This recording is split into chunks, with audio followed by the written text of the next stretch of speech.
Welcome to Urban Dharma, the podcast, where suffering is optional. Hi, this is Reverend Kusala coming to you from downtown Los Angeles. Supposed to be a rainy day today, but so far the sun is out and shining. Last night I took my motorcycle down to Long Beach, California to interview an old friend, Reverend Tenzin Kacho.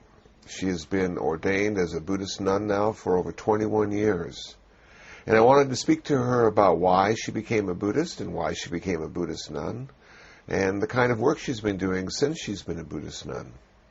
This is a little longer interview than I normally do, but she had so many interesting stories and things to talk about, it was hard to cut it off short. So what we're looking at is about an hour and 14 minutes of Tenzin Kacho speaking about what it means to be a Buddhist nun in America. So without further introduction, here is my interview with Venerable Tenzin Kacho. Okay, this is Reverend Kusala talking to Venerable Tenzin Kacho in Long Beach, California. I first met Venerable Tenzin Kacho in 1994 at the International Buddhist Meditation Center. We were both there for a grand ordination, and I was being ordained as a novice monk, and she was becoming ordained as a bhikkhuni, a fully ordained nun in the Vietnamese Zen tradition. And that was the first time I met her, and we struck up a friendship that has lasted until today, which is in April 1st, 2006. So she kindly consented to allow me to interview her about being a Buddhist, about being a Buddhist nun in America. So, Tenzin Kacho, the first question I'd like to ask you is, why did you become a Buddhist? What was the turning point in your life? What did you read or what did you see that made a difference? Mm-hmm. Well, thank you, and thank you for inviting me to do this. Why I became a Buddhist, or what first inspired me, was meeting a friend named Ward Holmes, who had been gone for many years studying in India, and I was friends with people who lived on the property of his family. And after years of knowing my friends and going to visit them at their home, one day Ward had returned from India. And I was so struck by his presence, his interest and love of his teachers and the Dharma, that I had to find out more. And he was only there for a short while, so I just started devouring everything I could on Buddhism, and particularly the Buddhism of Tibet. Do you remember what the first book was that you read about Buddhism? Was it a sutta or a book about Buddhism? I believe it was a sutta. And actually, even before I met Ward, I had picked up the words of the Buddha, a little text that I found in a Buddhist temple in Hilo, Hawaii, where my daughter was attending preschool. And I just started questioning things that were going on in my life. And so this little text, the words of the Buddha, just spoke to me, and it was that, and another little trigger, I should say, was taking a course in comparative English, and we were comparing the poetry of a Zen master and the singer Bob Dylan. And I found the exercise very interesting in examining the words and the import of their words. So those things really started waking me up to the Dharma. And then Ward came into your life, and he was a person who was actually practicing. Exactly. And that, then you said, I need to find out more. That was like Yes. a real turning point Right. in your life. Now, because you were born and raised in Hawaii, Buddhism, I guess, is very much a part of Hawaii, isn't it? Yes. It's been there for a while, and yet you hadn't been to a Buddhist temple. I had been to many Buddhist You temples, had? actually. Okay. And the curious situation was that my family background is Japanese. And there were Japanese and Chinese Buddhist temples all over Hawaii that were very, very beautiful. Many of them handmade structures with beautiful curving roofs and carvings, and I was very drawn to those as well. But when I would go to the temples for services, and they were primarily funeral services, the monks, or the priests, I should say, would be chanting these sutras, and they would take a long time, and I would say a long time in the mind of a young child sitting on a hard pew. Yes. It would just seem very long. And I can remember asking my father what the priest was saying. And it rather made me feel a bit disgruntled that what the problem was that the priests were chanting sutras in Sanskritized Japanese. So my dad couldn't understand what they were saying, and so it left me completely clueless. So we would just sit through these long engagements. So because of that, it did not really open me up until later when I started reading some translations. And after the meeting with Ward and seeing an actual practicing Buddhist, then did you seek out a center? Did you decide, I'm going to meditate now?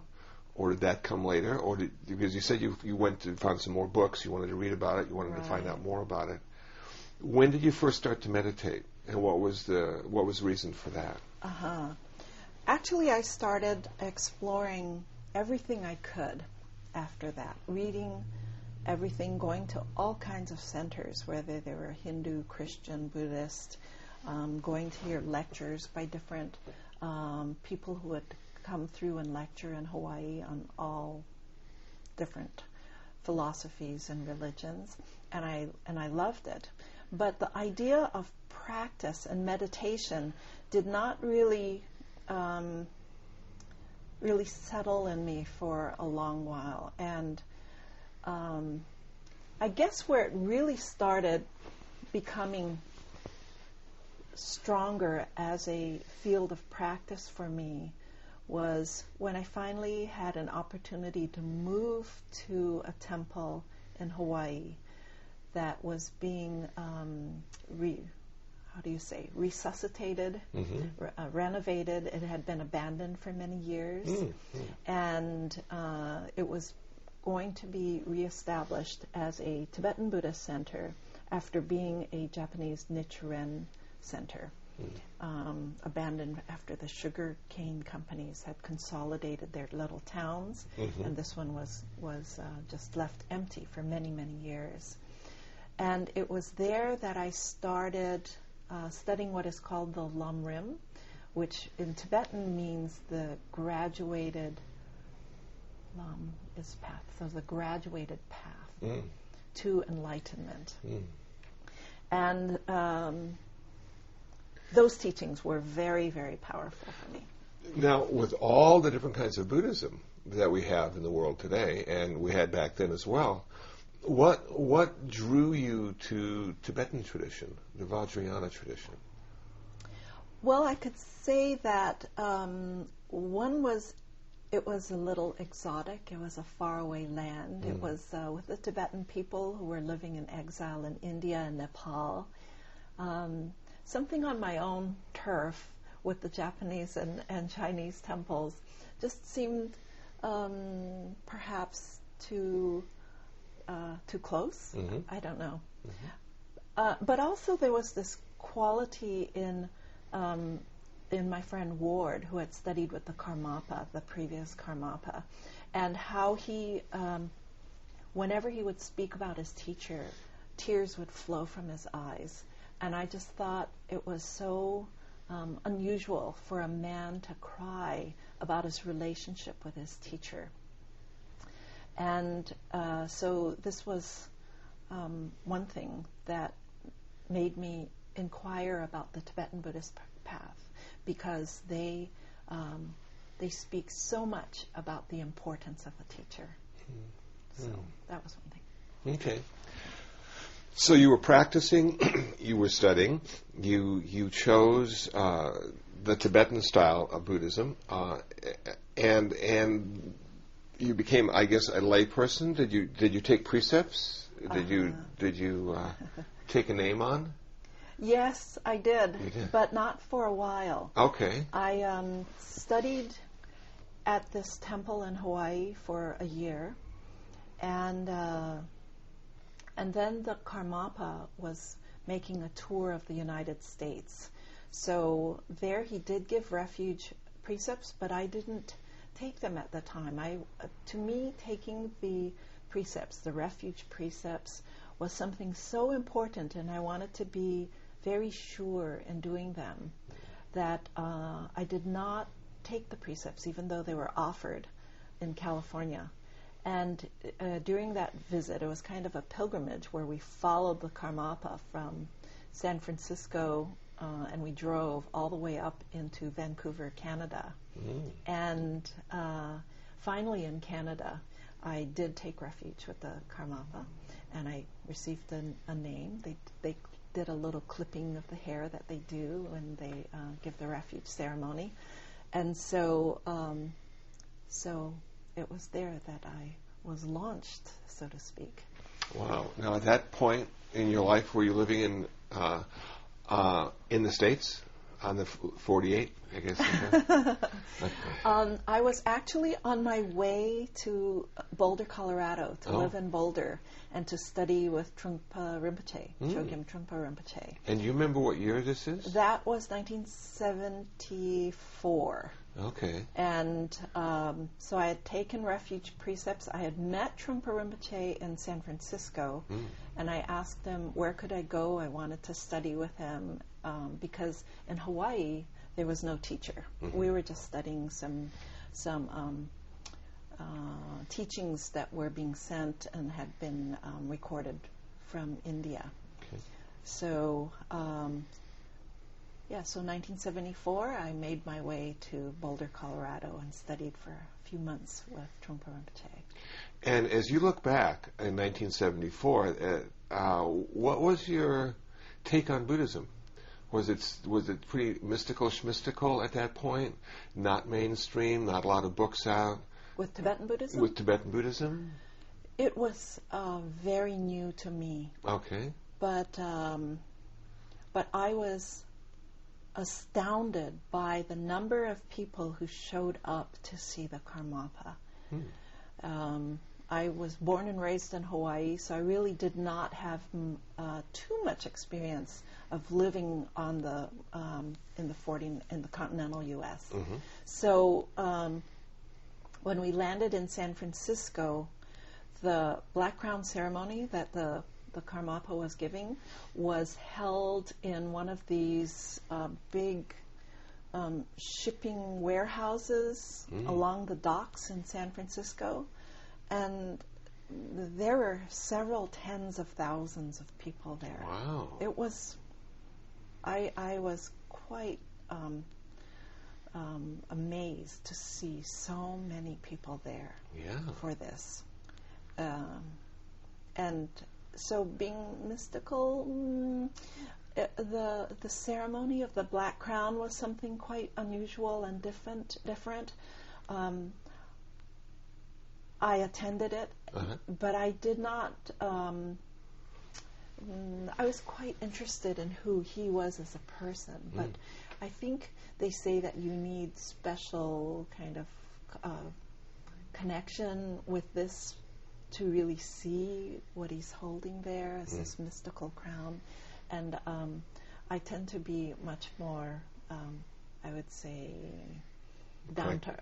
practical, down to earth, rather than on the mystical side. Okay, so now you're in Boulder, Colorado, So I went to Boulder, Colorado. and you're staying with Trungpa Yes. at that point. How long did you stay with him? Until January of '75. So I studied with him for about 4 or 5 months. Okay. And I loved his teachings. His teachings were fantastic. Yeah. I found him very creative, innovative, going to the heart.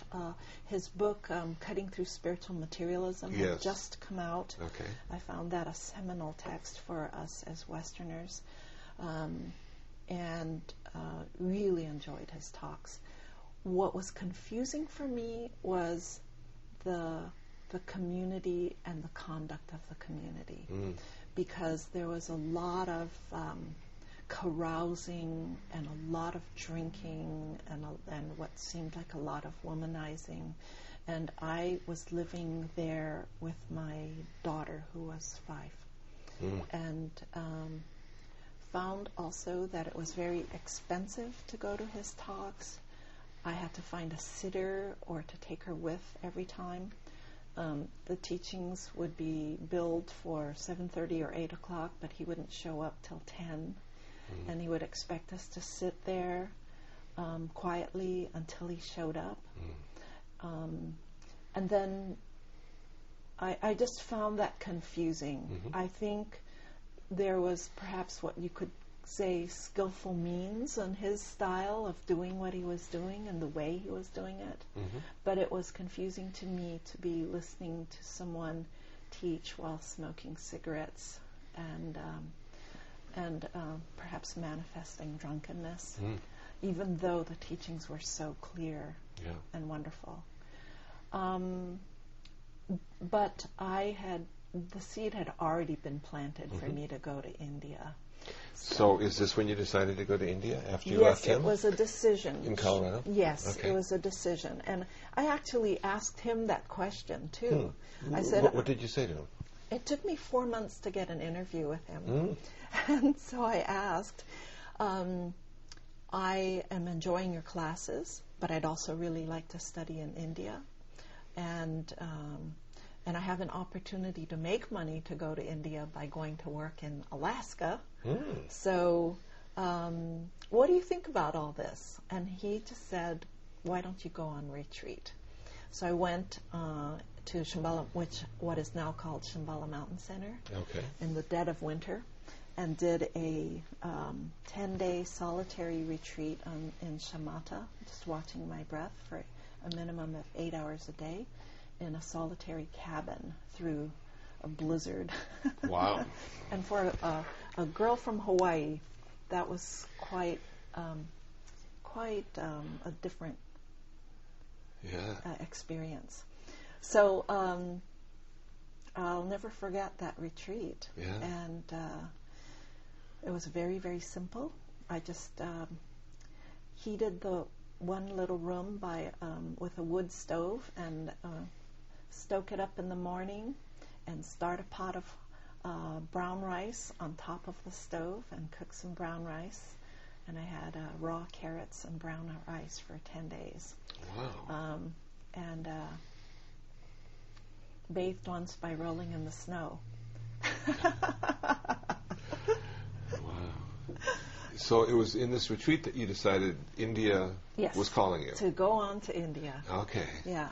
But you went to Alaska first to make some money? Yes, I drove to Alaska from Boulder, Colorado. Wow. And really encouraged several friends from the Boulder community and met some friends from the Hawaii community to meet me. And my sister came up as well. So there were a whole lot of us that went up to Fairbanks, Alaska to strike it rich with that black gold.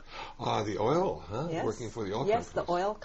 the oil pipeline was coming in. Yeah. Several of the people went out on the line to build it. And I was just interested in making enough money to go to India.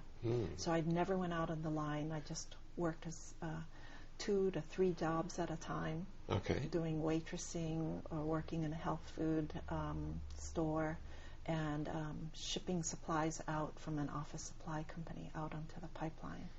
So made a little stash. And how long did it take you to make enough money to go to India? I was there 9 months. Okay. And in 9 months, I afforded a trip to Hawaii and back twice, and also a 6-month visit to India. Wow. And did you take your daughter with you to India? No, my daughter stayed with my ex-husband in Hawaii. Okay. And I was able to go and study in India. Wow. So now did you go to Dharamsala?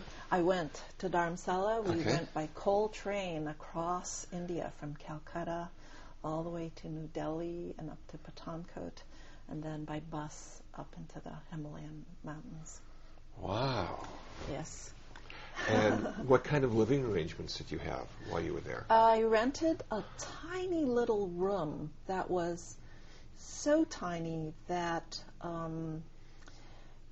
it had a little door and a big window. And it was barely as long as I was tall. Wow. And it was just maybe 2 inches higher than I was tall. Wow. And it had a little shelf in it. Like a little cell. It was a little cell. Yeah. But I could throw open this big window and look out at the mountain range and the valley below. So it was very, very beautiful. And where I was going to study was at the Library of Tibetan Works and Archives, which had just opened in 1972, I believe, 71 perhaps. And I wanted to study there with Venerable Geshe Nawang Dargay. And it was actually he in 1975 who suggested that I become a nun. Okay, yeah, I was curious about that. So now you're in India and you're studying. I'm studying. And so this monk says to you, have you ever thought about becoming a nun? He said, why don't you become a nun? And what was your first thought when he said that? Were you thinking in that direction? Not at all. Okay. My daughter was 6. Yeah. And I was totally taken aback by what he said. Yeah. And replied that that would be very difficult. It might be hard. I have a young daughter. But he said that to me after I'd been studying with him for about 3 or 4 months. And at that point, we broke for winter break. Now, do you think he saw something in you? I think so. Okay. I really believe so, because he did not say things like that to just anybody. He was very careful. Well, he was very clear with what he said to everyone. Yeah. In his way of teaching and his conduct. And so I went on pilgrimage for about 6 weeks, perhaps, all over the Buddhist holy places. So we went to Sarnath, where the Buddha first taught. The 5 disciples. We went to Bodh Gaya, where he attained enlightenment. Went to Lumbini, which is now within the borders of Nepal, so changing borders. And that is where the Buddha was born. And to Kapilavastu, where the Buddha passed away into Parinirvana. So we went on all these holy places. And then I stayed in a tent on top of the Tibetan temple for about a month, 3 weeks or a month, in Bodh Gaya, where the Buddha attained enlightenment. And every day I would go to sit under the Bodhi tree, which is the descendant of the tree that the Buddha attained enlightenment under. Yeah. And thought about what my teacher said and read over my notes, and also studied with the first, the senior tutor of the Dalai Lama, Ling Rinpoche. Okay. Studied with him. And then we went back to Dharamsala when the new season began, new season of classes. And those days the classes were long. We had 3 classes a day, 6 days a week. Wow. So we were quite busy. Yeah. And in 75, when we were there, although the Tibetans had come out in 1959 after the diaspora, it was still very, very poor. People would stand in line at a community water tap and wait for a little water and wash their pots and pans with ashes.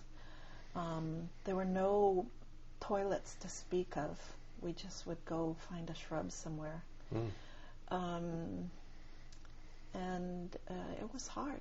It was hard. I would go. What kind of food did you eat when you were there? Did you eat what the other students ate? Yeah, I was vegetarian. Okay. And I was a little afraid to eat the meat because it would hang on hooks with flies buzzing all around them. Yeah.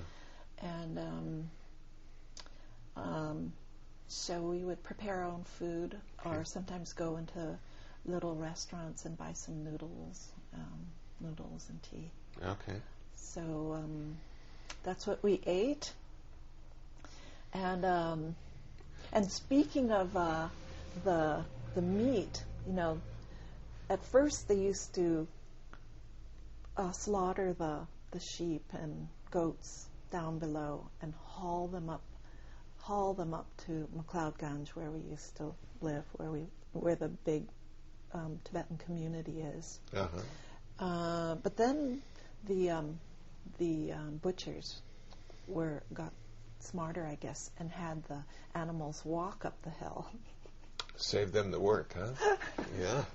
And so every morning we could hear the animals being slaughtered? Screaming before being slaughtered.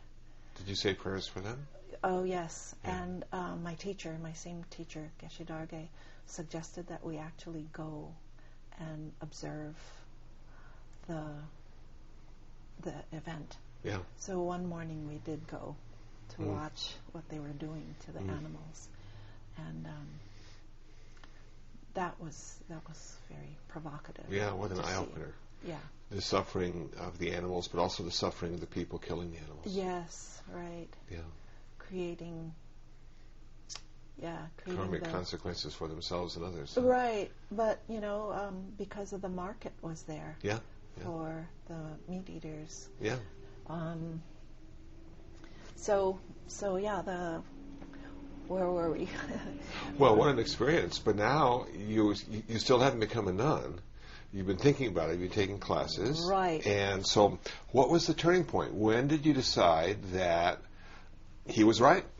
Well, during my I should become a nun. yes, during my pilgrimage to these holy places, I recollected his teachings about you've attained this wonderful human birth. This is your precious opportunity to really practice. What else is more important than really cultivating and developing your spiritual practice?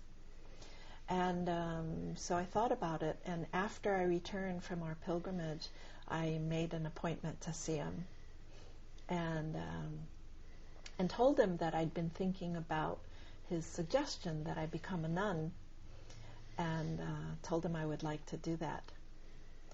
And it was translated to him, and his reply came back, "It might be difficult, you have a young daughter." The same things you said. The same things I said.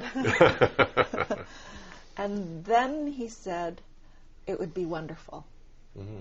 It would be wonderful. However, the point of becoming a nun did not happen for another 10 years. Wow, okay. Yeah, another 10 years. And I'm so glad that I had those 10 years. It was like a consideration put on the back burner of my life. And during those 10 years, I engaged in a lot of things. After I moved back from India, I was in Hawaii and studying with different teachers. Okay. And then I moved to California and started studying with Geshe Gelsen, who's I'm working with still. And so it wasn't like your practice and study stopped for those 10 years. You were still actively pursuing study and practice. Yes. Okay. Yes. Actively studying. But also my daughter was growing up. And then there was a young man who became a monk here at our center. And when he did that... and when you say our center, which we're yes, now sitting in, we're sitting in, and it is called Thupten Dargay Ling, okay, and it's in Land of Buddha's Teachings. It's now situated in Long Beach, California. Okay. Yes. Okay. So this man became a monk, and it reignited my long ago aspiration to And was this man an American? He was an American. Okay. Right. So you were seeing Americans getting ordained. Yes. In some respect, and then you thought to yourself, maybe, well, why not me? Yes. Right. Okay. Again, thinking about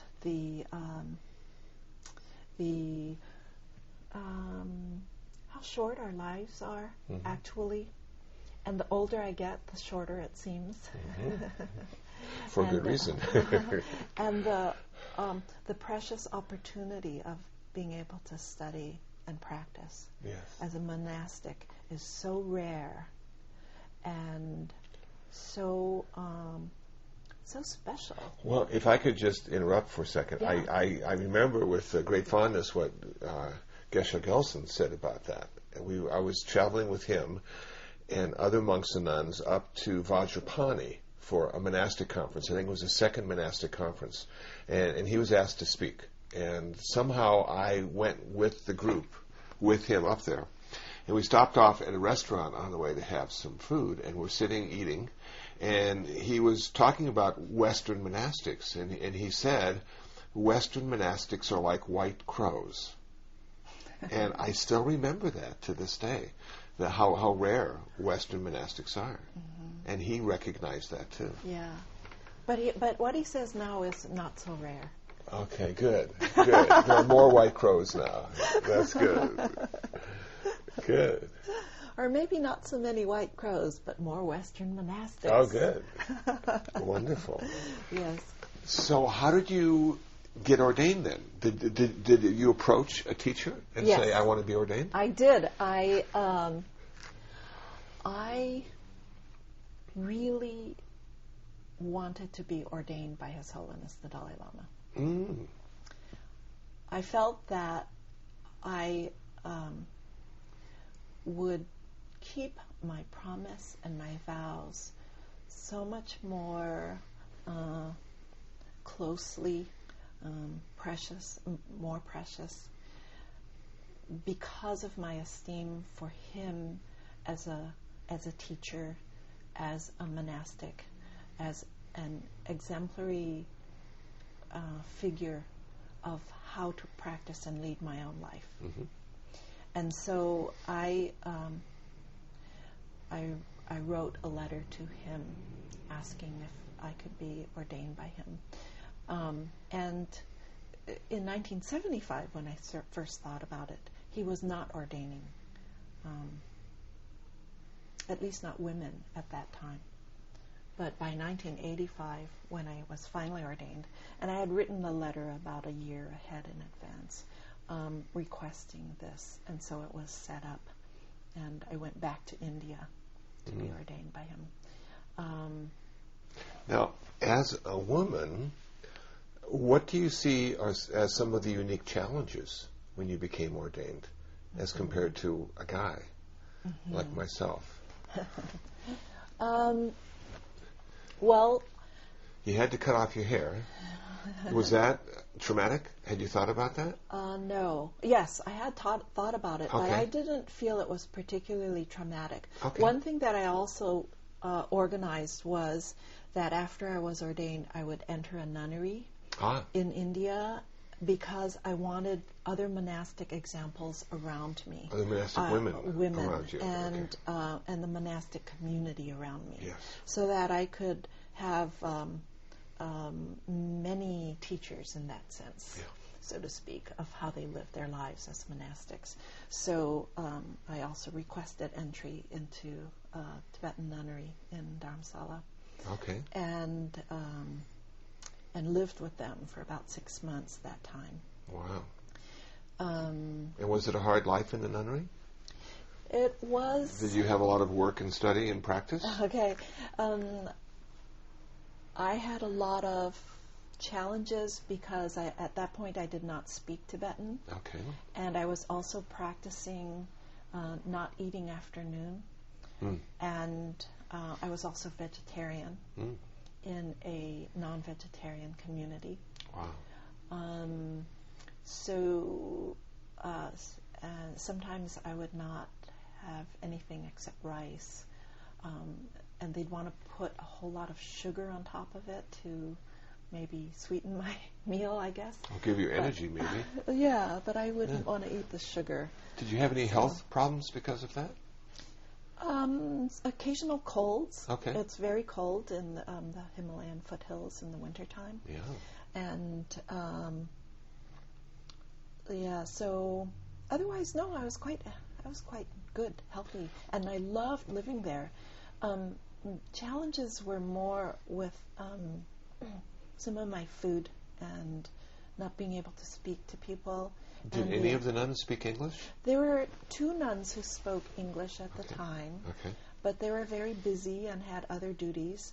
I was not busy doing chores because my teacher, Geshe Gyaltsen, had arranged it for me to be what's called a chunze, which is where you make a special exception and offerings to the nunnery to be able to be excused from the ordinary duties. And I think this has good points and bad points, because in jumping in and doing all the activities with the nuns, then I would probably have learned much more about their lifestyle rather than being exempt from it all. However, because I was only there 6 months, it gave me that much more time to devote to study and learning the language and just acclimatizing myself to the situation of living there and being a monastic. So. Now, what comes to my mind, and after speaking to people in the Tibetan tradition who went to India to become ordained, what do you do next? I know a lot of people who are ordained don't have any place to go. You know, they go there, they're excited about Buddhism, they're excited about the ordination process. They get their ordination, but they don't have a temple to go to, they don't have a center to go to, they don't have a community to go to. Yes. Did you have some place to go in America after your ordination? I came back here Okay. to the center, Okay. which was at that point in West LA. Okay. And actually had to go out and go to work because my monies were all used up. And the center couldn't support you? The center could not support me, so I would put on lay clothes every day and go and work as a bookkeeper in different corporations. Okay. And then come back and put my robes back on. Okay. I believe situations are getting better for monastics in general, and I also feel that we're becoming a little more careful about informing those who wish to be ordained what is in store for them, and to really look a little more broadly as to what their opportunities and placement could be as a monastic. I think we have to be cognizant that of really, really checking our motivation for becoming monastics, because sometimes we just want to be taken care of. Yeah. And monasteries tend to be very busy places and requiring a lot of cooperation among the residents. Yeah. So I believe the selection process and the weeding out process is becoming clearer and much better for everyone concerned. In the East, and I haven't been back to Dharamsala in a while, except for South India, but in northern India, I believe the Western monastics are much more organized now, and there are plans to build a Western monastery which would house both female and male monastics. Wonderful. And the Dalai Lama is endorsing this and really guiding it a lot. he himself has so many disciples around the world now, and I'm so heartened by his taking a very hands-on interest in guiding the Western monastery in India. So, what were some of your duties? Now, you worked during the week, and I imagine you were at the center during the weekend, wearing your robes. Did you have a Sunday service? Did people come to meditate in the evenings? Were you able to lead that, or were you teaching some of the lay people about Buddhism at the center when you came back from India? Yes, when I came back, I didn't teach initially, but slowly it started occurring. Teaching on occasional Sundays. I started a little children's class, working in meditation with children. Started a bookstore. In West LA, we had an apartment building, so I was also managing the apartment building, and really taking on too many things. I think there is a percentage of monastics who tend to take on too many things. Do you find them burning out?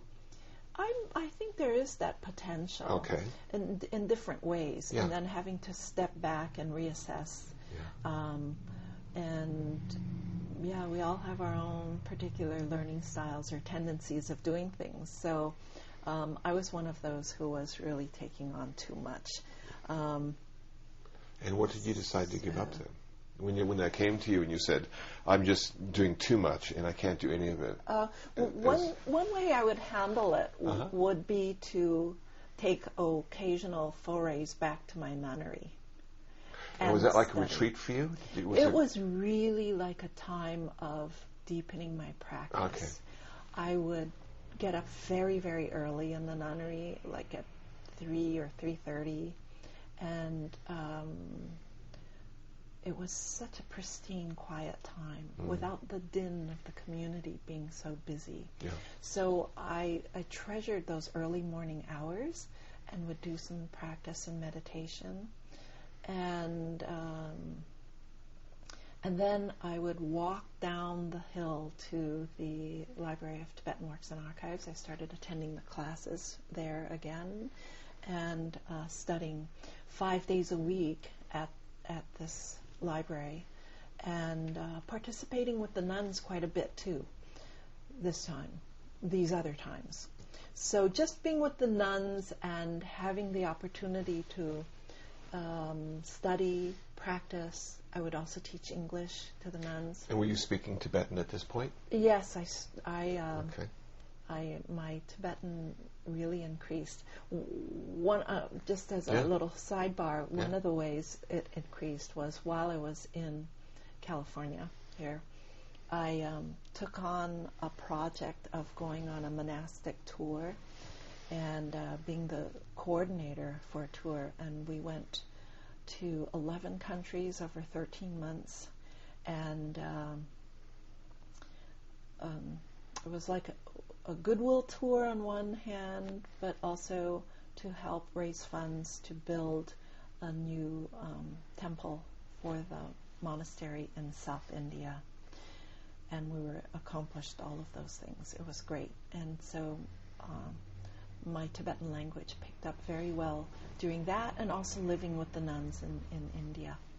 So, So now you've at the La Cienega Center, and then you moved from there to this center in Long Beach. Was that the next move? You sold that with and a bought couple this? transitions. Because what happened in West LA were the LA riots. Oh, yeah. After the Rodney King incident. Was that 94? Am I close on that? I can't remember the exact date. I can't either. That was one, and the other thing was the earthquake that really rattled Santa Monica and West LA, and our building slipped off its foundation while we were in it. It was very frightening. So those two events precipitated a need to move.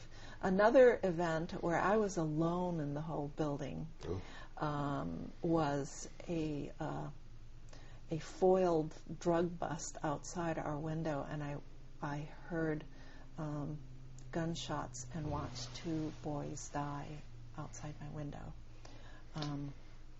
So I really agreed with everyone that it was time to move to a better place. Yeah.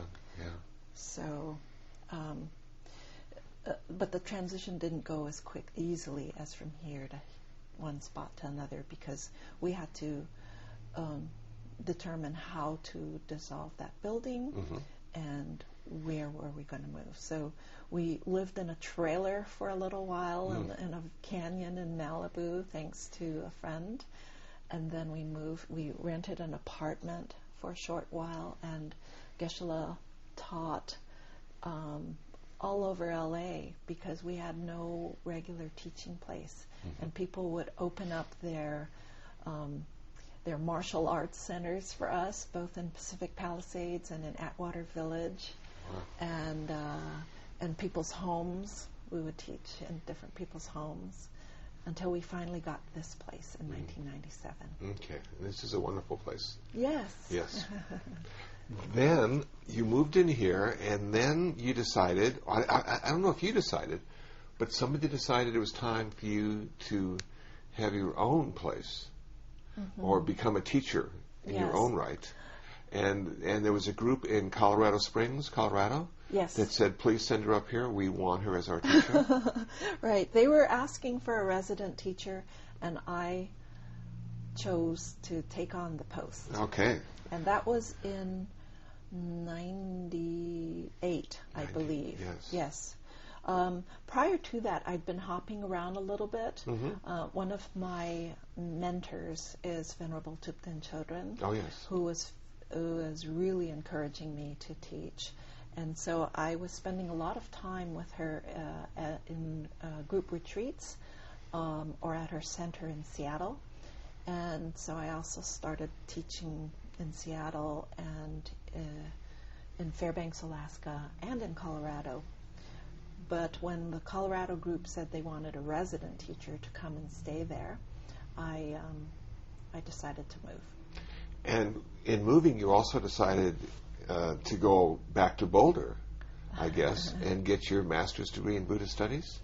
Yes. Is that well, correct? I was there in Colorado Springs, and I would occasionally drive up to Boulder, which was 100 miles north of us. Okay. And there heard about the monastic scholarship.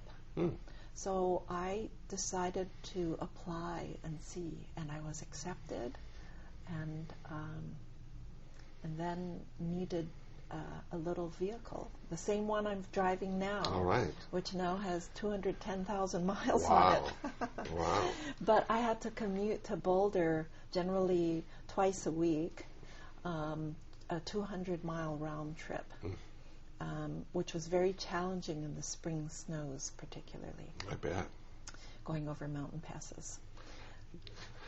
And while you're there, you have your Sangha, you have your teachings going on, you're also getting your master's in Buddhist studies, and then were you contacted by the Air Force Academy? Yes. Or did you contact them? They found me. They found you, and they said, we'd like you to be an Air Force Buddhist chaplain?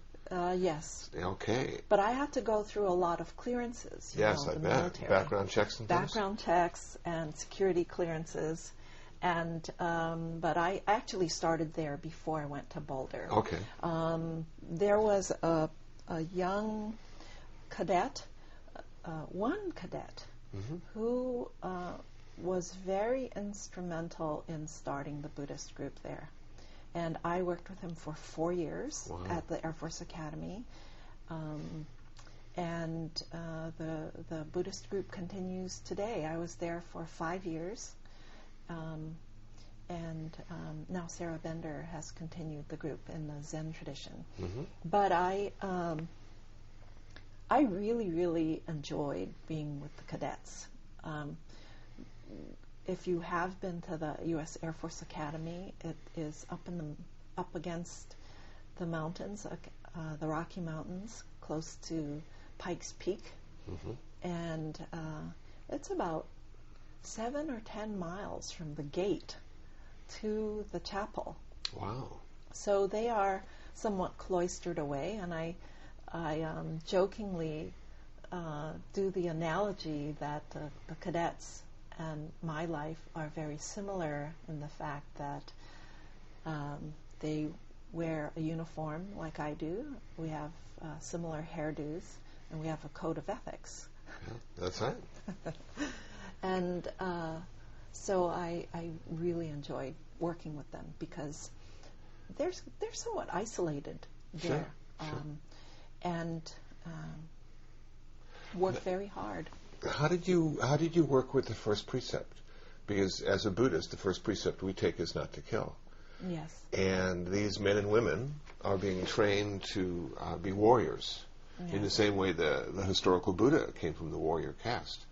And so was there tension when it came to the fact that they might have to kill, whether it be drop bombs or use a rifle or whatever ways they kill? These cadets, and this was pre-9/11 when I started.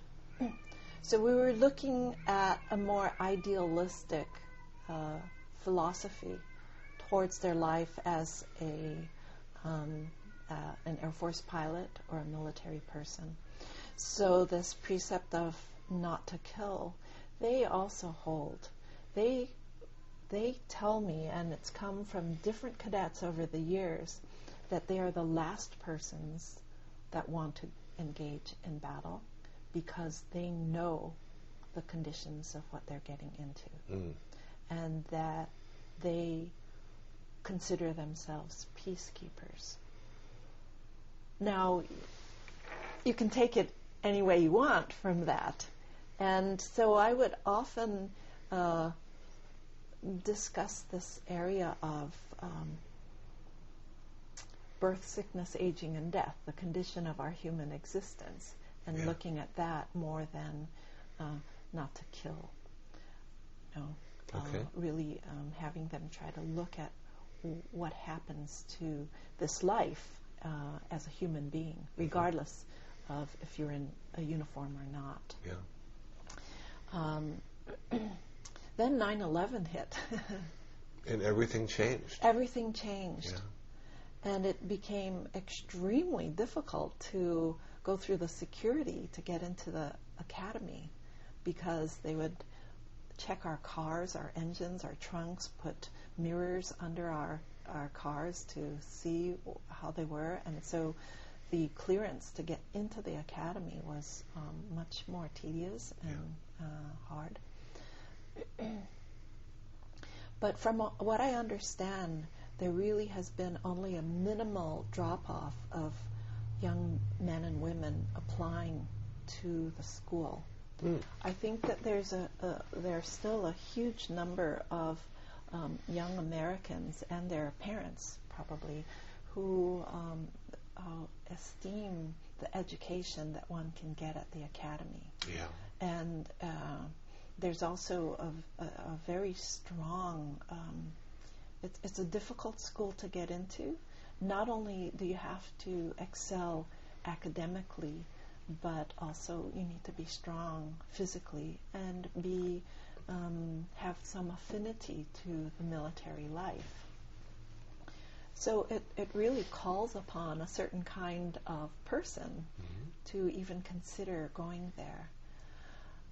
However, for the cadets, the real dividing line comes at the end of their sophomore year when they can bow out and have no, they're not obligated to fulfill any military service. But once they start on their junior year, then that's where they begin.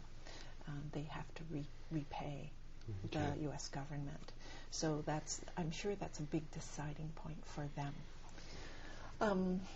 Going back to this not to kill part, or even coming to my Buddhist group, it is really for the different thinker at the academy. I believe, there's such a sense of conformity in the way of how they're trained. That those who come to the Buddhist group are very much different thinkers who are exploring their life and their experience in the academy in a different way. So I often found the way they thought very inspiring and was encouraged to be there. I was totally willing and enjoyed being with them. Wonderful. Yeah. And once a year we would go, they called us the low numbers faiths groups. Okay. Which were the Jewish, Orthodox, Christian, and Buddhist groups. And we would do a retreat together because the Christian and Catholic groups were very large. So the low numbers faiths groups would have our own retreat time. And it was much more interfaith. We would discuss and have things, planned events together. Uh-huh. We would go and visit each other's temples at different places in Denver. And recently, the people that I work with arranged an amazing meeting for those cadets who are interested to have a private meeting at the residence of Ken Wilber. Wow. And so they had a day One with of my Ken. favorite guys. Yes, and they had a day with Ken Wilber, and they're planning another one. And Ken Wilber talked about the nature of the human consciousness and the need for a military. So he spoke in a way that really encouraged the cadets in their lifestyle and their work. I wasn't there at that one, unfortunately. Yeah.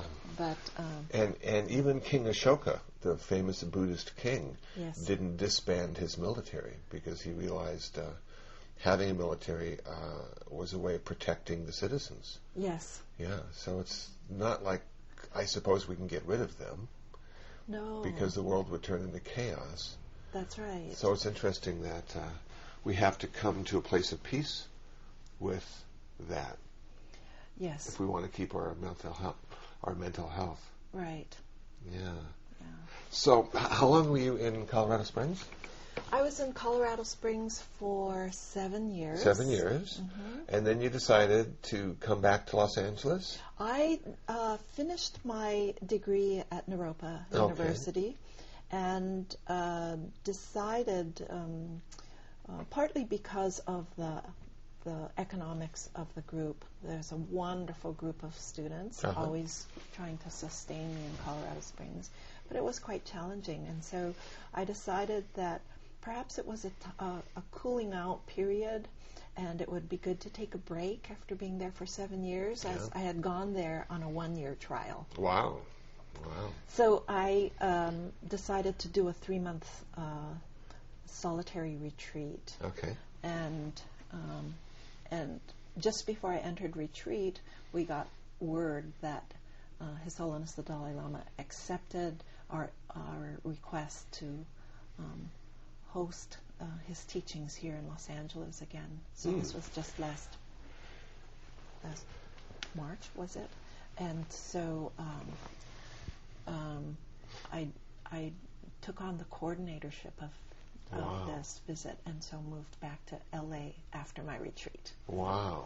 Yeah. When is the Dalai Lama scheduled to come to Los Angeles? Do you remember? Yes, he'll be here teaching September 12th, 13th, and 14th this fall, 2006. And is there going to be a website? If people who are listening to this podcast are interested, can they contact you or your organization through the internet and say, I'd like some tickets? Yes, absolutely. Okay. So the website is www.tdling.com. Okay. For ThuptenDargeLing.com. Okay. tdling.com. And there, when you enter the site, you can see the area for the Dalai Lama's visit. And all the details will be there. We have a contact form. You can put in any of your questions. We also have a voicemail phone number you can call in, and someone will reply to you. We'll also be selling tickets through Ticketmaster. Okay. And do you have the where the talks will take place? Yes. And will one be in Pasadena? Yes, Okay. 3 days of teachings will be at the Pasadena Civic Center Okay. on Green Street, and half of Wednesday, the Dalai Lama will be giving a public talk at the Gibson Amphitheater in Universal City. It used to be called the Universal Amphitheater, Oh, yes, but yeah. it's now called the Gibson Amphitheater, Okay. after the guitars. Oh, Gibson guitars. That's right. Oh, they're good guitars. Yes. Yeah. Fantastic. Yeah. So the public talk title is going to be Compassion, the Source of Happiness. Ooh, what a good subject. Yes. Wonderful. Now, besides doing that, besides all the work that you're doing, arranging and laying out the Dalai Lama's agenda for when he's here, you're also in Santa Monica at the UCLA Medical Center, and you're taking training as a hospital chaplain. That's right. Yes, and I think that's just so cool. But before I ask you about that, what I'd really like to do is just for you to talk just a few minutes or less about when you had a medical problem and then you were facing a decision of what you needed to do to get past this medical problem and have your life going. And what I'm curious about is how Buddhism helped you deal with your own medical issue. That did it give you hope? Did it give you acceptance? Did it give you clarity? Did it give you peace? Or none of those things? It gave me a good reality check. Okay. When I was diagnosed with cancer, I thought, why me?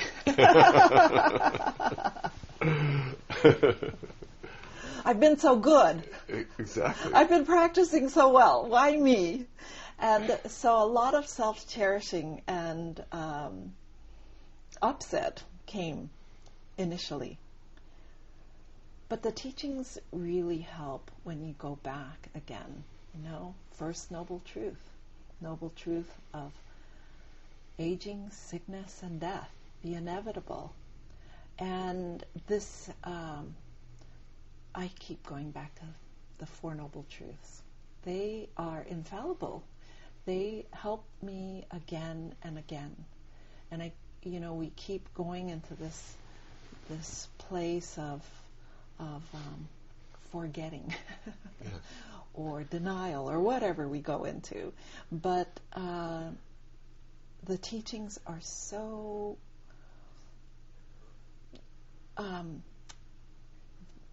they just speak about the nature of reality. The nature of reality again and again and again. It's we who keep trying to infuse, our own self-interest and self-plan in there. But the teachings on karma, the teachings on the nature of phenomena, the nature of our lives, just keep bringing me back again and again. And this, our life is our teaching, too. Our life is so, is our teacher. And in this way, I can keep going. And then to, fast forward into what I'm doing now in hospital chaplaincy,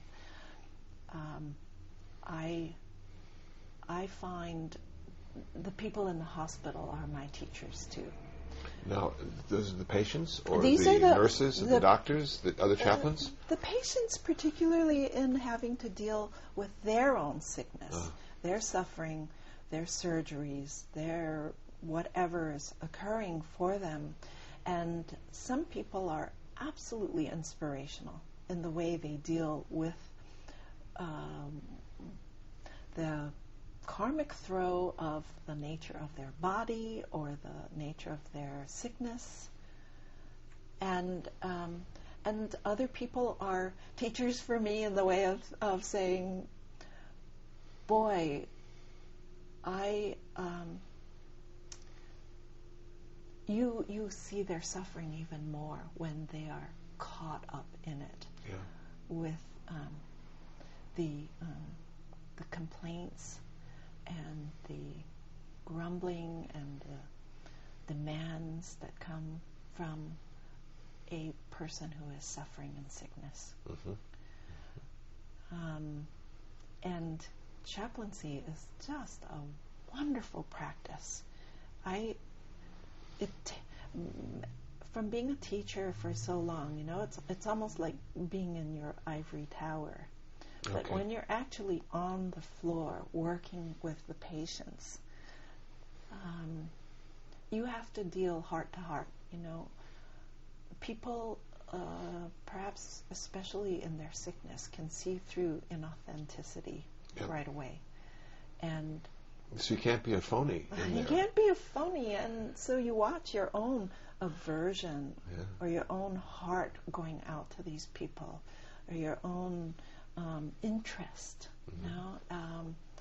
And it's really and chaplaincy in California is great for someone who is wanting to learn more about interfaith traditions. What are some of the challenges? Because you were kind enough, or the coordinator was kind enough to invite me over to speak to your group, and it was a lot of fun for me.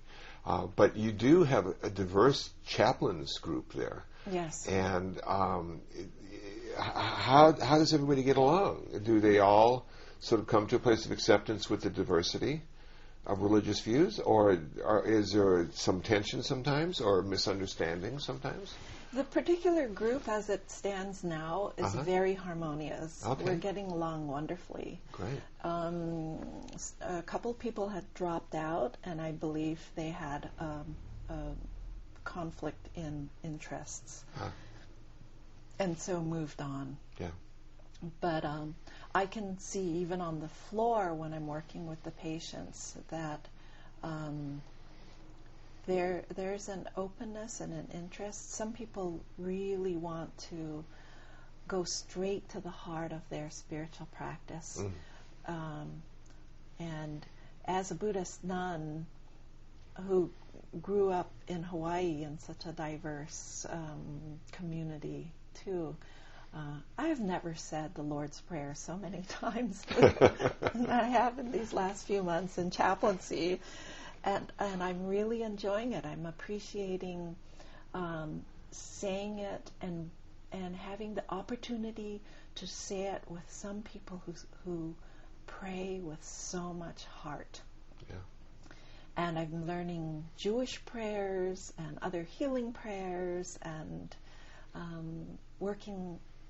I find the Buddhist prayers of loving kindness, the metta practice, loving kindness meditation, being wonderfully helpful for people in the hospitals, because oftentimes people are lying down in bed with their pain and sickness, but they're so in their heads and they're thinking about their work to do or their families or what they couldn't do because of this accident, and they're so out of body and full of tension in their shoulders and in their minds that the metta meditation particularly is very helpful to just bring them back, or to even have them rest on the breath so that they become embodied again, so to speak, so that they come back to the sort of present moment experience. Experience, exactly. Yeah.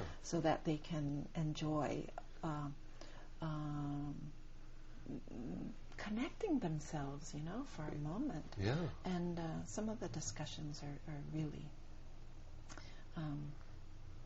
inspiring for me. Wonderful. Yeah. One last question, and the question is, what do you see as some of the challenges for monastics who are growing older? You and I each year seem to get 1 year older, and whether we want to or not.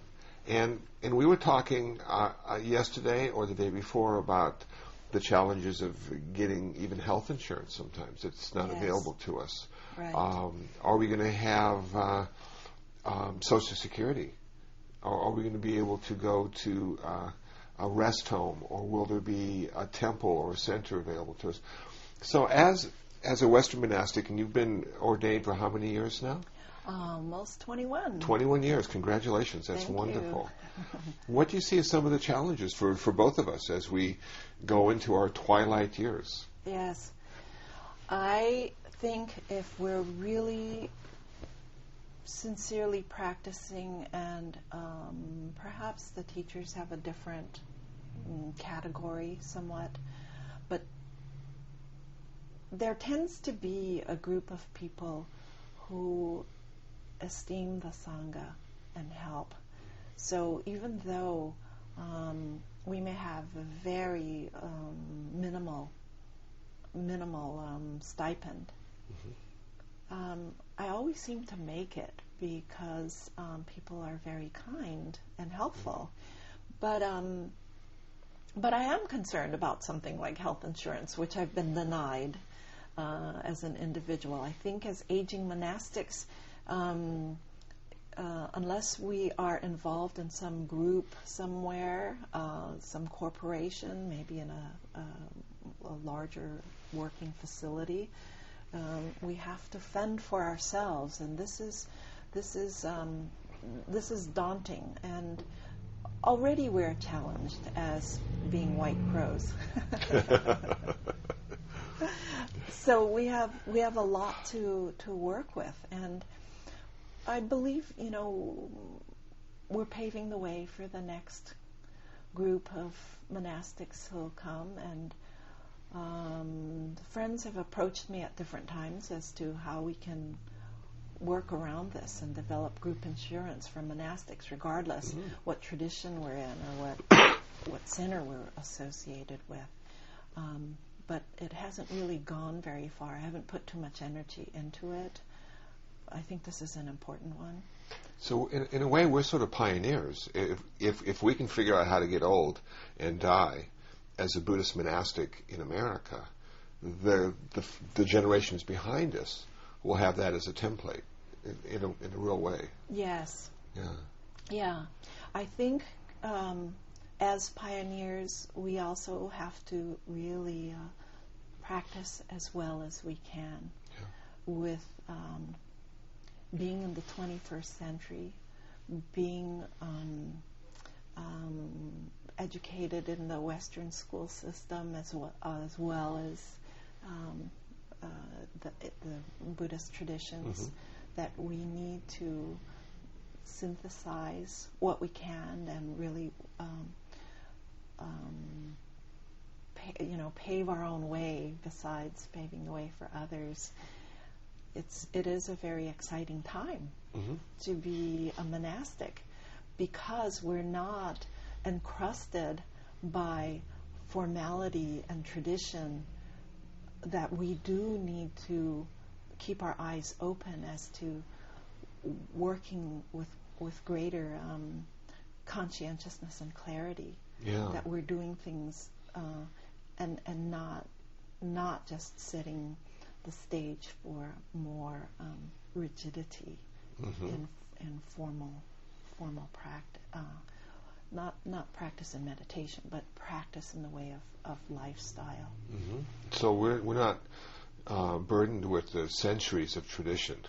In America, we're so new here, and we're still trying to figure it out. And as we bring the teachings to others who are interested in English, so they don't have to learn Tibetan or they don't have to learn Sanskrit, that we can impact them in a very special way, in the way each culture has impacted their Buddhists.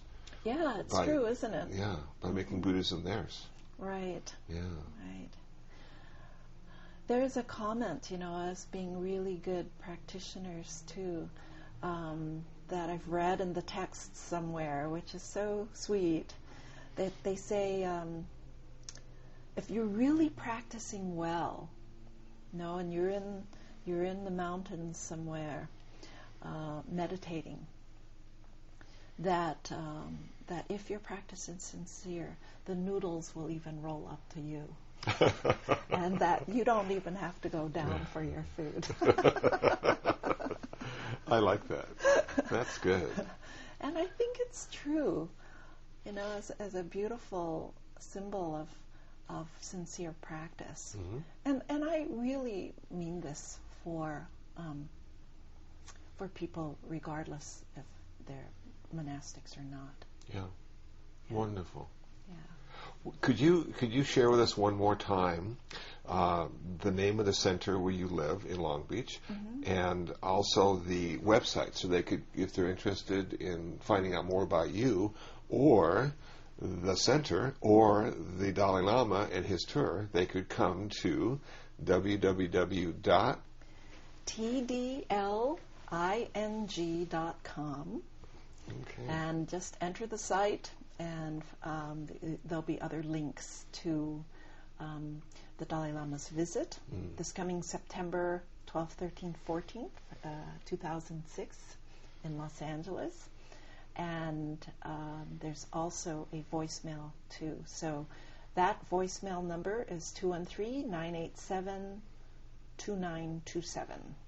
That's a voicemail number. So you can get information about the visit there as well. Wonderful. Well, thank you so much for letting me sit down with you and ask you questions. Well, it's always a pleasure. And it was a lot of fun, and I guess that's it. So thank you. Okay, thank you too. Well, that's it. That was my interview with Venerable Tenzin Kacho in Long Beach, California on April 1st, 2006. Hope you found it interesting. Hope you found it useful. If you'd like more information on me, please visit my website, kusala.info, Kusala.info. And please feel free to email me. I've received emails now from all over the world commenting on my podcasts. If you have a comment or a suggestion, please drop me an email and let me know. Kusala@urbandharma.org. And speaking of urbandharma.org, that's my Buddhist website, over 1,500 pages of Buddhist information. If you haven't been there yet, please drop by. I think you'll find it useful. So until the next time, until the next podcast, be happy, be peaceful, and most of all, be free from suffering.